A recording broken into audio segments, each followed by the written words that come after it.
que sa bouche a dit, sa main l'accomplit. Cédric Canavaro on the beat. Si le ciel t'a sélectionné, personne ne peut te disqualifier. On va dominer. On sera méprisé pour notre propre destinée. On va triompher, triompher. C'est la vie, y a du bien au bout.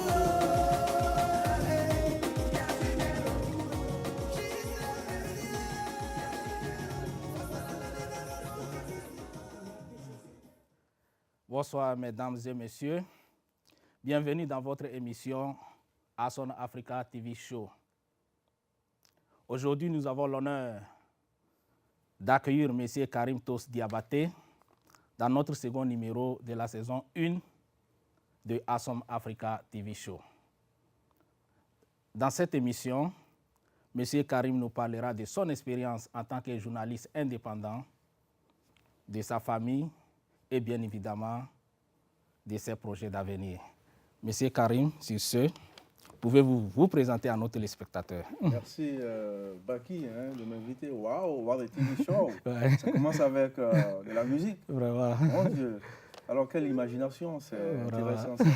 J'aime vraiment ça parce qu'il y a beaucoup de shows qui, si ce n'est pas un show musical, on ne peut pas commencer avec la musique. Alors que même le journal télévisé, on peut commencer avec la musique. Vous voyez, pour encourager les gens, ça, ce soir, ils puissent suivre. Parce qu'on sait que la musique aujourd'hui, elle est universelle. Et les gens, c'est disons, une denrée qui est beaucoup consommée aujourd'hui en matière de médias. C'est ça. Alors, commencer une émission politique avec de la musique, je pense que c'est vraiment intéressant. Ça, vous avez de l'imagination. Est-ce que tu reconnais l'artiste? Justement, je te voyais chanter tout à l'heure. Je disais, mais attends. Bon, tu sais, franchement, je suis trop disconnecté de la musique, bien que je fasse de la culture. C'est vrai, la famille. Aujourd'hui, on tend beaucoup plus à écouter la nouvelle politique plutôt que de la musique. Vous voyez, on écoute la musique, c'est vrai, mais on est peu intéressé, par exemple, à écouter, à savoir qui chante, disons le nom de l'artiste. Bon, moi, je ne sais pas c'est qui. En tout cas, c'est JC Pluriel. Oh, d'accord. Il était ici à New York tout récemment. Vous avez eu la chance de le recevoir? C'est vrai? Ici, dans ce studio? Non, avec le frère... tu reconnais le frère ivoirien qui tu as mis avec lui sur Facebook. Ah, d'accord. Celui qui a son show ici. Voilà. D'accord. Oui, c'est avec lui. Il m'a invité quand il est venu. Bon, je suis allé à leur soirée. C'était bien. D'accord. Je viens d'oublier un peu son nom. D'accord. Monsieur Cissé. D'accord, Cissé. Tu reconnais Cissé, non? Oui, Cissé. Ok. Bon, revenons, comme dit, revenons à nos moutons. Ah, d'accord, c'est vrai. Ok, d'accord, on revient à nos moutons, c'est vrai. Bien, merci. Je pense que vous l'avez déjà fait. Vous avez dit, vous m'avez présenté aux téléspectateurs tout à l'heure. Je suis Karim. Bon, c'est très difficile pour moi de parler de moi-même. Je fais des émissions, j'invite les gens à parler d'eux. Mais quand il s'agit de moi, maintenant, pour parler de moi, c'est pas facile, quoi. Bon, je suis, comme vous insistez, je vais le faire. Je suis Karim Tosh, journaliste, producteur. Je suis le directeur général de africatvUSA.net. Et je suis spécialisé en documentaire. Je fais pas mal de documentaires en Côte d'Ivoire. Et ici aussi beaucoup de reportages. Et je représente la télé... pardon, excusez-moi. Et je représente... je l'ai fait. Et je représente la télé guinéenne pour une émission, Diasporama, que je produis ici, vous savez. Et puis je lance bientôt une nouvelle émission qui s'appelle Africa on the Move. On va revenir à ça. Est-ce que votre pays vous manque? Oui, bien sûr. Nous tous qui sommes ici, qui sommes à l'aventure ici, personne ne va dire que son pays ne lui manque pas. C'est pas possible. C'est là-bas qu'on est né, c'est là-bas qu'on a grandi. Et puis, on a de la famille là-bas. Vous savez, l'Afrique, je ne dirais même pas que c'est une partie de nous, mais c'est nous. Vous voyez? Donc, on est à l'aventure tous les jours. On pense à aller au pays, mais comment faut-il aller au pays, avec quels moyens faut-il partir. Comme on le dit, on sait quand on vient ici, mais on ne sait pas quand on retourne. Vraiment. Est-ce que, bon, depuis que vous êtes ici, vous êtes une fois allé au pays ou bien... Malheureusement, non. Ça me fait plus de 17 ans que je suis là. J'ai eu la chance seulement d'aller en Côte d'Ivoire. C'est ça. C'est là-bas que réside ma famille, mon père décédé malheureusement, ma mère en Côte d'Ivoire et tous mes frères sont en Côte d'Ivoire. Et quand j'ai été en vacances, bon, on m'a collé voilà, ma femme. Donc je me suis marié et quelques années, ma femme m'a rejoint ici. Donc chaque fois que je vais à Abidjan, il y a tellement de choses à faire que je n'ai pas le temps d'aller en Guinée. Parce qu'après plus de 17 ans, si je vais en Guinée, ce n'est pas pour une semaine quand même. Ouais, il faut que j'aille au moins pour 1 à 2 mois. Vous voyez. Et quand je quitte ici pour l'Afrique, c'est très limité. Bon, mais bizarrement, je vois que tu es plus intéressé à la Guinée que la Côte d'Ivoire. Mais quand je t'entends parler ici, tu parles plus de la Côte d'Ivoire que de la Guinée. Mais dans les émissions, dans les soirées, tu es plus penché du côté de ton pays d'origine, la Guinée, que la Côte d'Ivoire. Non, je suis guinéen, en fait. Je suis guinéen, c'est vrai, même si je me réclame quelque part ivoirien, mais je suis guinéen. C'est en Guinée que j'ai fait mon adolescence, le lycée, l'université, la télévision, et je suis venu ici. Alors, donc, j'ai commencé un projet en Guinée, et je suis arrivé avec ce projet ici, qui est la télé. Et il fallait que je fasse quelque chose, que je continue à exercer mon métier. Donc, à partir d'ici, je fais des émissions télévisées que j'envoie en Guinée, qui sont diffusées sur la RTG. Wow. So, depuis quand vous faites ce métier de journalisme, depuis que vous êtes ici? Écoutez, je fais ce métier depuis la tendre enfance. Vous savez, en matière de médias, le sport, le média, on dit généralement qu'on naît avec. Alors donc, c'est depuis le bas âge que j'ai commencé à m'intéresser à ce métier. Et depuis l'université, depuis le lycée, l'université, et après mes études, je suis allé je suivais un stage en Guinée, à la RTG. Donc c'est une histoire de 20 ans, hein, comme ça, plus, voire. Non, mais écoutez, je suis là à 17 ans, je fais plus de 6 ans à travailler à la télé. Alors faites un peu le calcul, c'est au-delà de 20, 25 ans. Presque 25 ans. Bon, même si je suis arrivé ici, c'est vrai, j'ai observé une pause à cause de la vie ici. Tu vois, comme on le dit, on arrive au début, c'est pas facile. On essaie de boucher un peu les trous. Il faut s'insérer, régulariser sa situation, chercher de l'argent, travailler dur pour envoyer de l'argent aux parents et tout. En ce moment, on ne peut même pas penser faire son métier. C'est ce qui arrive à beaucoup d'Africains qui viennent ici. C'est des médecins, c'est des ingénieurs. Mais quand ils viennent à l'aventure, voilà, il faut d'abord chercher le dollar, le billet vert. Surtout quand on est âgé, quand on est dans les tranches de 50, 50 ans, 55 ans comme ça. Arrivé ici, bon moi, je n'ai pas 55 ans. Non, je sais. Tu es jeune. C'est vrai que vous êtes nos aînés, mais, mais quand on voit les gens qui arrivent ici à l'âge de 50 ans, ils ont déjà leur diplôme, ils travaillent au pays, il y a des ingénieurs, des docteurs comme tu viens de mentionner. Mais le problème, c'est que le temps de reprendre, dans ce pays-là, c'est ce qui est difficile. Quand tu viens ici avec les diplômes, il faut reprendre tout à zéro. Bon, c'est vrai qu'il y a certaines universités qui essaient d'évaluer et puis vous donner certains crédits. Mais dans certains domaines, si tu veux changer de domaine, tu dois reprendre tout à zéro. Et c'est justement à cause de ça, quand l'homme calcule le temps qu'il a perdu au pays, faire des études en fonction d'autres, bon, il essaie de se contenter. C'est ça. Généralement, ces gens ont une responsabilité, comme je l'ai dit. Ils laissent la famille, toute une famille de 10 personnes par exemple.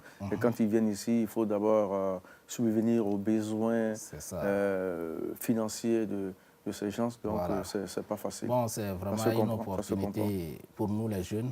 Bon, par exemple, moi, je suis venu ici à l'âge de 27 ans. Donc vous avez eu le temps d'aller à l'école, par exemple? J'ai eu le temps de me battre. Bon, aussi, ce n'est pas évident. Hein. Il y a des jeunes qui sont moins âgés que moi, mais ils ne sont pas allés à l'école malgré les opportunités. Ils sont venus ici avec leurs papiers. D'autres sont venus avec la green card. Certains, c'est leurs parents qui les ont amenés ici. Bon, mais ils ont l'opportunité d'aller. Bon, tout dépend de l'éducation que chacun de nous a et des objectifs que chacun de nous s'est fixé dans la vie. C'est ça. Ouais. Bon, je sais bien que vous animez une émission en Guinée. Parlez-nous un peu de cette émission. Dans cette émission, je ne l'anime pas en Guinée, mais je l'anime ici. Tu l'animes ici, mais elle est diffusée en Guinée. L'émission est diffusée en Guinée, c'est Diasporama. Au début, c'était La Guinée en marche. C'est une émission que j'ai produite. Bien avant, quand je suis arrivé à mes tout débuts, c'est vrai qu'il fallait d'abord travailler, chercher de l'argent pour envoyer à mes parents. Mais en même temps, j'avais donc cette obligation de continuer de produire des émissions. Ça me manquait énormément, vous voyez. Donc j'ai produit une émission qui est partie en Guinée. Et dans le temps, les gens ils ont bloqué cette émission. Ils ont dit que je suis venu pour me faire voir. Ils ne savent pas ce qui se passe ici. Quand on vient dans ce pays, on ne peut pas venir se faire voir ici parce qu'on croit que c'est l'Eldorado. Alors que quand on vient ici, on se cache parce qu'on a tous ces diplômes, on est obligé de travailler dans les restaurants. Bref, j'ai fait une émission qui a été déchiquetée. Ils ont passé seulement un petit bout, ça a pris plus de mois. J'ai fait de la pression. Et après, j'ai arrêté, ça m'a énervé. Et la même émission, je l'ai envoyée à Africab, qui venait franchement de lancer.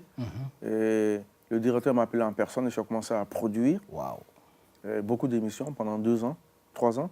Et l'émission est donc passée en Guinée, au Mali pendant 2 à 3 ans. J'étais obligé d'arrêter parce que ce n'était pas payant, la vie n'était pas facile. Et donc, j'ai observé un silence, une pause pendant des années. Mais j'étais toujours dans le milieu des Africains. Je faisais quand même quelques animations ici et là, des spectacles. Je filme des événements.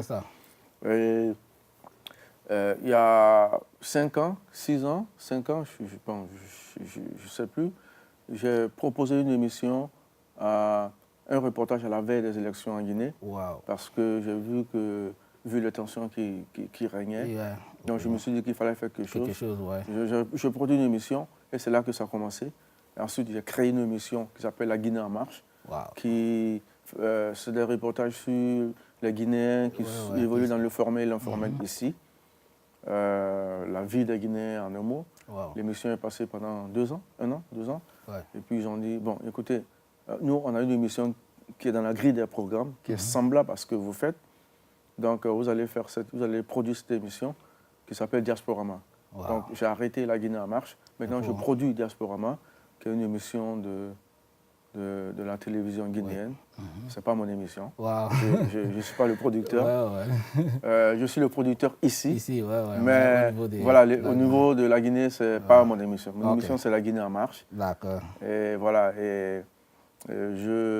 Bon, d'accord. Depuis quelques semaines, là, vous êtes en train de préparer, vous avez même parlé un peu de ça précédemment, une émission intitulée Africa on the Move, l'Afrique en marche. Parlez-nous-en. De quoi il s'agit exactement? Africa on the Move is a TV show. Africa on the Move est un TV show qui, je vais le faire en anglais. C'est un TV, parce que c'est un TV show qui est ouvert à tous les Africains qui sont entrepreneurs, qui évoluent dans tous les secteurs. Qui excellent dans leur domaine. C'est la technologie, le journalisme. C'est un peu de tout. C'est un peu de tout. Il s'agit de découvrir un peu au niveau des Africains quelques potentiels. Vous voyez. C'est des médecins, aux ingénieurs, aux professeurs, aux modélistes, etc. Donc c'est une émission de sensibilisation, d'information. On parlera de la santé, on parlera du sport, on parlera de l'éducation des enfants, on parlera un peu de tout, des reportages. Donc, c'est une émission de 30 minutes en 3 volets, en 3 segments. Et chaque fois, voilà. Donc, j'ai commencé. J'ai déjà une émission en banque. Je veux produire 2 à 3 à 4 émissions. Commencer maintenant à les diffuser. Et puis, les programmer ici. Ça, c'est la diffuser sur notre chaîne ici. Bien sûr, bien sûr. Voilà, c'est ici qu'on produit, alors il faut diffuser ici. C'est ça. Voilà, c'est très bien. Bon, Monsieur Karim, est-ce que vous vivez de votre métier? J'aimerais savoir. Très belle question. Je pense que vous faites ce métier. Je vous pose la question. Moi, je suis un novice. Non, bien sûr, mais vous êtes dans le monde des médias. Je vous pose la question si vous vivez de ce métier. Non. Voilà. Donc, c'est ça. Malheureusement, dans le milieu africain, on ne vit pas de ce métier. Vous voyez, les gens vous invitent, ils aiment bien ce que vous faites. On dit, oh, j'aime votre TV show. Oh, c'est là où vous avez du talent. Oh, on fait des reportages, mais pour eux, nous faisons notre devoir. Hein, parce que ce que nous faisons, pour eux, ce n'est pas à rémunérer. Vous voyez? C'est notre travail, c'est la passion. Ils ne savent pas que ce métier, on doit vivre de ça. Donc je pense que les gens doivent supporter. Il faut une sensibilisation. Les médias africains, ils en font trop. Ils en font trop. Je connais par exemple Ivoire TV, je connais pas mal de chaînes africaines, je connais Doudou Steven, par exemple, qui font beaucoup de choses pour cette diaspora. Mais malheureusement, ils sont obligés d'aller faire autre chose. C'est pas normal. La diaspora africaine, on est nombreux ici. On est nombreux. On peut vivre de ce métier. Vous voyez? Mais il faut comprendre une chose. Nos aînés, quand ils sont arrivés, ils n'ont pas eu l'opportunité que nous, on a actuellement. Ils sont venus, ils ne connaissaient personne ici. Donc, le temps de s'intégrer, tu vois un peu, travailler dur. Bon, maintenant, moi, je vois ça sous des aspects. C'est que ceux qui sont venus premièrement, ils n'ont pas eu l'opportunité que nous, on a eu. Donc, je peux parler de la génération 80-90. Mais à partir de 90, les gens ont commencé par s'intégrer. C'est à partir de là que tu verras qu'il y a des docteurs africains, il y a des journalistes, il y a des ingénieurs. Bon, à partir de 2000, l'année 2000, bon, si je prends le cas de mon pays, il y a une ouverture de ce qu'on appelle l'autovisa. Tu vois, donc les gens sont venus ici avec leur green card.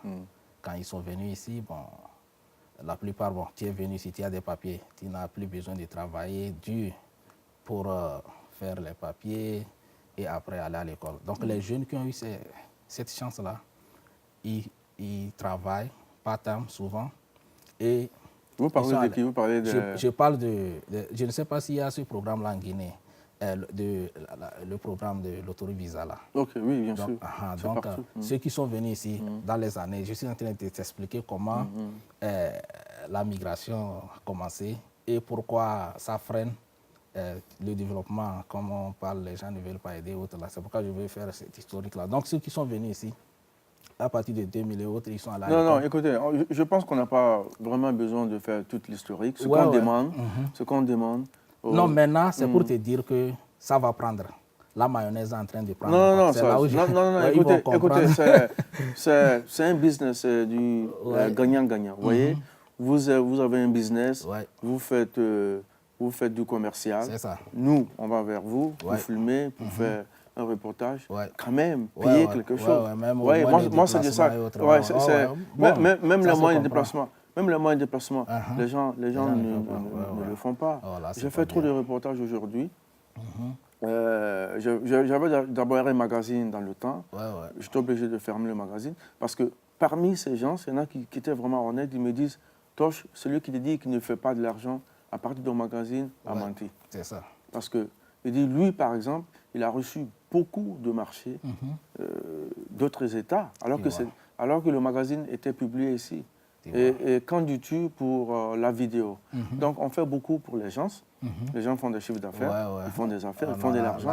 Là, c'est karma business. Mais aucune générosité. Moi, vous voyez? j'ai essayé de combiner les deux, le social et puis le business. Non, donc, aucune générosité. Ce que nous faisons, c'est du business. Vous voyez, même le social, aujourd'hui, on parle de social, on parle d'ONG, on parle de quoi que quoi. C'est toujours du business. Il y a le business. Vous voyez, ce qu'on fait, c'est du business, vous comprenez? Donc, il faudrait que les gens, même si vous faites du social, vous êtes déplacés pour aller faire un reportage sur un handicapé. L'handicapé, vous l'avez fait socialement gratuitement. Si aujourd'hui l'handicapé qui, disons, qui n'avait pas de maison, qui n'avait absolument rien, qui était démuni, si aujourd'hui ça va chez lui un jour, qui te donne un coup de fil, hey, écoute, je t'ai mis dans un restaurant, voilà, tiens le prix de l'essence quand même.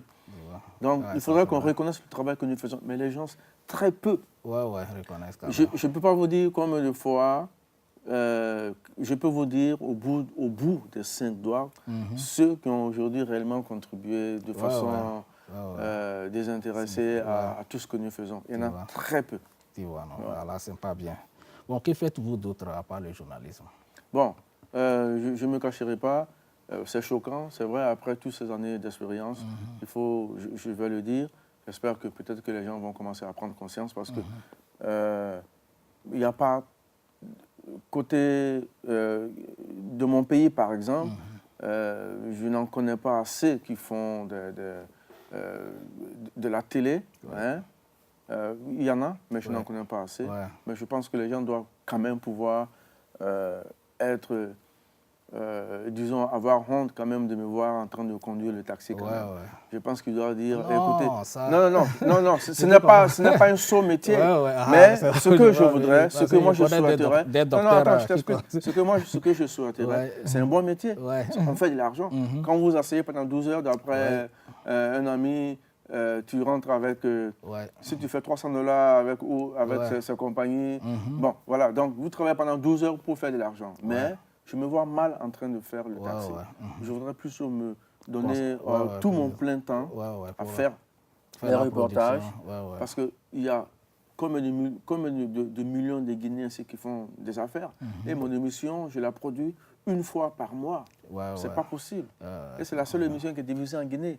Je devrais être à mesure aujourd'hui de produire une émission par jour. Non, mais par jour. Avoir un studio et puis faire une émission par jour. Les gens doivent être là chaque fois pour parler de leur projet et je dois pouvoir vivre de mon métier. C'est une honte. Bon, est-ce que tu as des relations avec les autorités au pays? Honnêtement, s'ils peuvent t'aider dans ce sens aussi. Écoutez, honnêtement, quand je quittais le pays, tous mes amis, ceux que vous appelez autorités du pays sont aujourd'hui mes amis, ceux avec qui j'ai grandi, qui occupent aujourd'hui des grandes responsabilités au pays. Bon, j'ai des contacts, c'est vrai, amicaux avec eux, mais ça va, c'est juste là, je ne cherche pas à tendre la main à qui que ce soit pour m'apporter de l'aide. Bon, je laisse les choses venir. Et voilà quoi. Quelles sont vos relations avec les autres journalistes ici à New York? Bon, on a de bonnes relations, comme vous. Je m'entends bien avec vous. Vous êtes un bon journaliste en herbe. C'est bien ce que vous faites. Awesome Africa TV Show. Je viens de commencer. Oui, bien sûr. C'est grâce à vos conseils. Oui, moi par exemple, je n'ai pas été à l'école, dans une grande école de journalistes. J'ai appris dans le tas. Donc c'est comme ça que vous commencez aussi. Et puis voilà, donc c'est vrai, il y a quand même... on s'entend bien, mais je pense qu'il faut qu'on crée, une union. On avait commencé, on avait commencé, mais malheureusement, vous savez, les associations africaines ont du mal à s'entendre à cause du problème de l'argent, comme vous le savez, etc. Donc on ne peut jamais avancer, quoi. Tout récemment, lors des élections de mi-mandat ici aux États-Unis, votre compatriote guinéen Charles Fall, un démocrate de 29 ans, a été élu Assemblyman à Staten Island. Clifton Michel, dites-nous comment la communauté guinéenne ici aux USA Dites-nous comment vous avez accueilli cette bonne nouvelle. C'est un honneur. Hein. C'est plus qu'un honneur pour la Guinée, c'est vrai. Et non seulement c'est le premier Africain qui se retrouve aujourd'hui